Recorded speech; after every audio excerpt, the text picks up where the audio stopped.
ഈശോമിശിഹായ്ക്ക് സ്തുതിയായിരിക്കട്ടെ. നമ്മുടെ സാരഥി എന്ന ഷാരോണാണ്.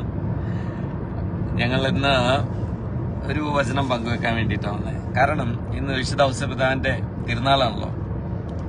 അപ്പോൾ ഇന്നൊരു വചനം കേൾക്കാനിടയായി. അതില് ഒരു ചിന്ത ഇങ്ങനെ വന്നു. ഉറങ്ങുമ്പോഴാണ് ഔസേപ്പിതാവിന് കർത്താവ് സന്ദേശങ്ങൾ നൽകിക്കൊണ്ടിരുന്നത്. ബൈബിളിലുടനീളം നമുക്ക് കാണാൻ പറ്റും ഉറങ്ങുന്ന ഔസേപ്പിതാവിനെ. അതുമാത്രമല്ല, ഉറങ്ങുന്ന ഔസേപ്പിതാവിന്റെ രൂപങ്ങൾ ഈ അടുത്ത കാലത്ത് പ്രചാരം ലഭിച്ചു. ചിലപ്പോഴെങ്കിലും ഒരു ചെറിയ അന്ധവിശ്വാസം അതിൽ കടന്നു വന്നിട്ടുണ്ട്. ഔസേപ്പിതാവിന്റെ രൂപം ആയിട്ട് ബന്ധപ്പെട്ടൊക്കെ അതിന്റെ കാരണം ഒന്ന് പങ്കുവെക്കാമെന്ന് കൂടെ കരുതുകയാണ്. സങ്കീർത്തനം 127 ഇപ്രകാരം നമ്മൾ വായിക്കുന്നു. 2-ാം വാക്യം: തന്റെ പ്രിയപ്പെട്ടവർ ഉറങ്ങുമ്പോൾ കർത്താവ് അവർക്ക് വേണ്ടത് നൽകുന്നു. തന്റെ പ്രിയപ്പെട്ടവർ ഉറങ്ങുമ്പോൾ കർത്താവ് അവർക്ക് വേണ്ടത് നൽകുന്നു. ഈശോയിൽ പ്രിയപ്പെട്ടവരെ, ഉറക്കം ഒരു നല്ല ലക്ഷണമാണ്. ദൈവം ഉറക്കുകയാണെങ്കിൽ, ദൈവം നമുക്കൊരു ഉറക്കം തരികയാണെങ്കിൽ അതൊരു അനുഗ്രഹം തന്നെയാണ്. സങ്കീർത്തനത്തില് മറ്റ് ഭാഗങ്ങളിൽ നമ്മൾ കാണാറുണ്ട്, ഞാൻ ശാന്തമായി കിടന്നുറങ്ങുന്നു, ശാന്തമായി ഉണർന്നെഴുന്നേൽക്കുന്നു. എന്തെന്നാൽ ഞാൻ കർത്താവിന്റെ കരങ്ങളിലാണ്. അപ്പോൾ ഉറക്കം ദൈവത്തിന്റെ ഒരു വലിയ അനുഗ്രഹമാണ്. ഉറങ്ങാൻ സാധിക്കുക എന്നുള്ളത് ഒരു അനുഗ്രഹമാണ്. എന്നാൽ സങ്കീർത്തനം 127 ഒന്നുകൂടെ വ്യക്തമായിട്ട് പറയാണ്, ദൈവത്തിന്റെ കൃപ മനുഷ്യർക്ക് ലഭിക്കുന്ന, അല്ലെങ്കിൽ ദൈവത്തിന്റെ ദാനങ്ങൾ ലഭിക്കുന്ന ഉറക്കത്തിലാണ്. ഒന്നും കൂടെ സങ്കീർത്തനം വ്യക്തമായിട്ട് പറയുന്നുണ്ട്, നമ്മൾ ഉറങ്ങുമ്പോൾ ദൈവം തന്റെ ജ്ഞാനം കൊണ്ട് നമ്മളെ നിറക്കുന്നു. നമ്മുടെ അന്തരംഗം ജ്ഞാനത്താൽ നിറക്കുന്നത് രാത്രികാലങ്ങളിൽ, അല്ലെങ്കിൽ ഉറങ്ങുന്ന സമയത്താണ്. അപ്പോൾ ഉറക്കം ഒരു അനുഗ്രഹമാണ്. ഉറക്കത്തോടൊപ്പം തന്നെ ദൈവം നമുക്ക് സ്വർഗീയ ജ്ഞാനം തരും. വിശുദ്ധ ഔസേപ്പിതാവിനെ പോലെ ഒരു വ്യക്തിക്ക് ദൈവം നമ്മൾ ആഗ്രഹിക്കുന്നത്, വിശുദ്ധ ഔസേപ്പിതാവിന്റെ തിരുനാളാണല്ലോ, നമ്മൾ ഔസേപ്പിതാവിനെ കാണുന്നത് ശാന്തമായി ഉറങ്ങുന്നത്, ആ ഉറക്കത്തില് ദൈവം നയിക്കുന്നതുമാണ്. പകൽക്കാലങ്ങളിൽ ഔസേപ്പിതാവ് അസ്വസ്ഥനാണ്, അത് വ്യക്തമാണ്. കാരണം അവൻ അതിനെക്കുറിച്ച് ഇവളെ എങ്ങനെ അപമാനിക്കാതെ രഹസ്യമായിട്ട് ഉപേക്ഷിക്കാൻ സാധിക്കും, അല്ലെങ്കിൽ എങ്ങനെ അത് ചെയ്യണം എന്ന് പ്ലാൻ ചെയ്യുന്ന ഒരു ഔസേപ്പിതാവിനെ നമ്മൾ കാണുന്നുണ്ട്. എന്നാൽ ഉറക്കത്തിലേക്ക് വഴുതി വീഴുമ്പോൾ, അല്ലെങ്കിൽ ഉറക്കത്തിലേക്ക് ചിലർ ഉറങ്ങാൻ തയ്യാറായില്ല എന്നുള്ളതാണ് അതിന്റെ മറ്റൊരു വശം. നമുക്കൊക്കെ ഉറക്കം നഷ്ടപ്പെടുന്നതിന്റെ കാരണം എന്താ? ചില കാര്യങ്ങൾ, അച്ചീവ്മെന്റ്സ്, ചില നഷ്ടങ്ങള്, ദുഃഖങ്ങള്, വേദനകള്, ഭയങ്ങള് നമ്മുടെ ഉറക്കം കെടുത്തുകയാണ്.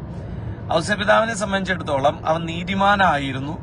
മറിയത്തിനോട് എങ്ങനെ നീതി പുലർത്താം, മറിയത്തെ എങ്ങനെ വേദനിപ്പിക്കാതെ, അവൾ അപമാനിക്കാതെ എങ്ങനെ അവൾ ഉപേക്ഷിക്കാം എന്ന് ആലോചിച്ചു കൊണ്ടിരിക്കുമ്പോൾ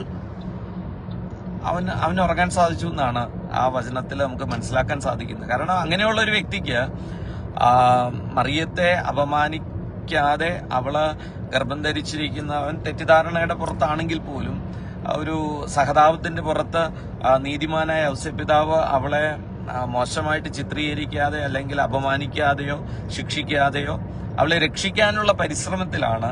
വചനം വ്യക്തമായിട്ട് പറയാണ്, ഉറക്കത്തിൽ മാലാഖ, ദൈവത്തിന്റെ ദൂതൻ അവന് പ്രത്യക്ഷനായി അവനോട് പറഞ്ഞു എന്നാ പറയുക. അപ്പോ ഉറങ്ങാനുള്ള ഒരു കൃപ ദൈവം ഔസേപ്പിതാവിന് കൊടുത്തു എന്ന് പറഞ്ഞാൽ അവൻ നീതിമാനായിരുന്നു.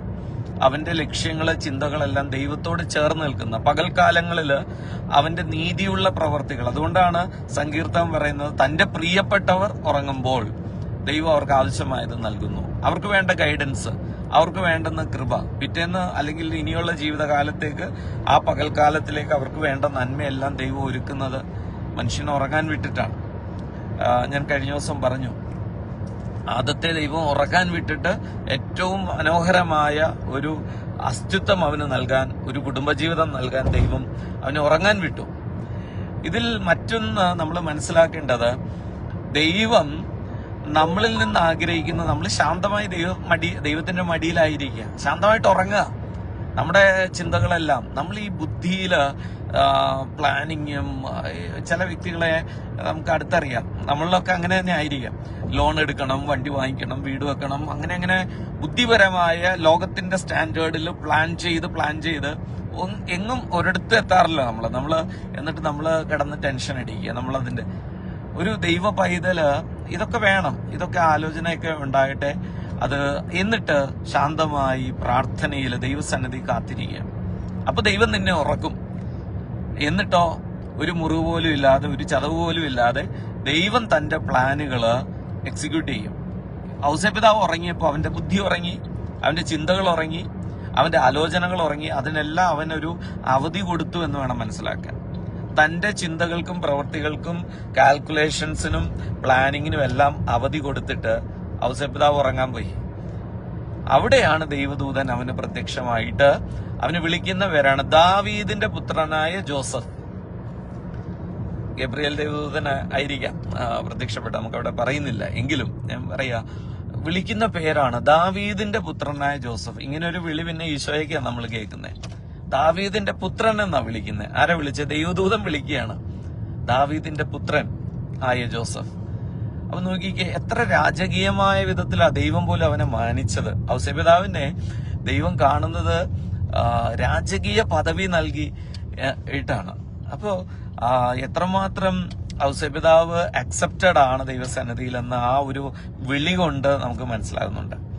അപ്പൊ നമുക്ക് ഇനിയുള്ള അങ്ങോട്ടുള്ള ജീവിതത്തിലൊക്കെ ഔസേപ്പിതാവിന്റെ ഈ ഒരു മനോഭാവം നമ്മുടെ ജീവിതത്തിൽ കാത്തു സൂക്ഷിക്കുന്നത് നല്ലതാണ്. എന്ന് പറഞ്ഞാൽ നമ്മുടെ ചിന്തകൾക്കും ബുദ്ധിക്കും ആലോചനക്കും ഒക്കെ അവധി കൊടുത്തിട്ട് ഒന്ന് ഉറങ്ങാൻ കിടക്കുക, സ്വസ്ഥമായിട്ടിരിക്കുക, ശാന്തമാകുക. നമ്മളൊക്കെ അങ്ങ് കലുഷിതമാണ്, പൊട്ടിത്തെറിച്ചും ബഹളം ഉണ്ടാക്കി ഇപ്പൊ ശരിയാക്കി തരാന്ന് പറഞ്ഞ മോഡുലേഷനിലാണ് നമ്മൾ ജീവിക്കുന്നത്. അത് നമ്മളെ കുറെ ബാക്ക് ഫയർ ചെയ്യുന്നുണ്ട്, കുറെ അധികം നമ്മൾക്ക് തിരിച്ചടികൾ ഉണ്ടാകുന്നുണ്ട്. അപ്പോൾ എല്ലാവർക്കും ഒരിക്കൽ കൂടെ സന്തോഷകരമായ അനുഗ്രഹപ്രദമായ വിശുദ്ധ ഔസേപ്പിതാവിന്റെ തിരുനാൾ മംഗളങ്ങൾ നേരുന്നു. ഈ ഒരു കൊച്ചു സന്ദേശം നിങ്ങൾക്കത് ഉൾക്കൊള്ളാനായാൽ ഞാൻ കൃതാർത്ഥനായി. പ്രാർത്ഥനയിൽ എന്നെ ഓർക്കുക. നമുക്ക് പരസ്പരം പ്രാർത്ഥനയിലായിരിക്കാം. ഇനിയുള്ള ദിവസങ്ങളിൽ ദൈവം ഒരു നല്ല ഈസ്റ്ററിന് വേണ്ടിയിട്ട് ഒരുങ്ങാനായിട്ട്, നല്ലൊരു പന്തക്കുസ്തക്ക് വേണ്ടി ഒരുങ്ങാൻ ദൈവം നമ്മെ എല്ലാവരും അനുഗ്രഹിക്കട്ടെ.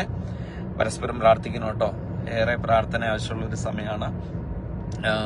കുറച്ചധികം ജോലി തിരക്കൊക്കെ ആയതുകൊണ്ടാണ് സമയം കിട്ടാത്തത് വരാൻ. പക്ഷെ ഇപ്പോൾ വലിയൊരു ആഗ്രഹമുണ്ട്, 2 മിനിറ്റ് കുറച്ച് സമയമെങ്കിലും ഇതുപോലെ ഫ്രീ ആയിട്ടൊക്കെ കിട്ടുമ്പോൾ വന്ന് ദൈവത്തിന്റെ വചനമൊക്കെ പങ്കുവെക്കണമെന്ന് വലിയ ആഗ്രഹമുണ്ട്. അപ്പോ മുഹമ്മദ് റഫി കാട്ടിശ്ശേരി, ജൻസ് മുതലാളി ഇവിടെ ഉണ്ടേ. എന്താ തൊഴിലാളി, സുഖാണോ? പിന്നെ നമുക്ക് പരസ്പരം കാണാം. ഞാൻ വരുന്നുണ്ട് അപ്പ് കേക്കിലേക്ക്. നിന്റെ നോമ്പോറയൊക്കെ ഭംഗിയായിട്ട് കഴിഞ്ഞു എന്ന് കരുതുന്നു. അപ്പോ ഇടയ്ക്കൊക്കെ വന്ന് വചനം കേട്ട് നന്നാകുന്നത് നിനക്ക് നല്ലതാണ്. അപ്പം നല്ലൊരു അനുഗ്രഹപ്രദമായ നോമ്പ്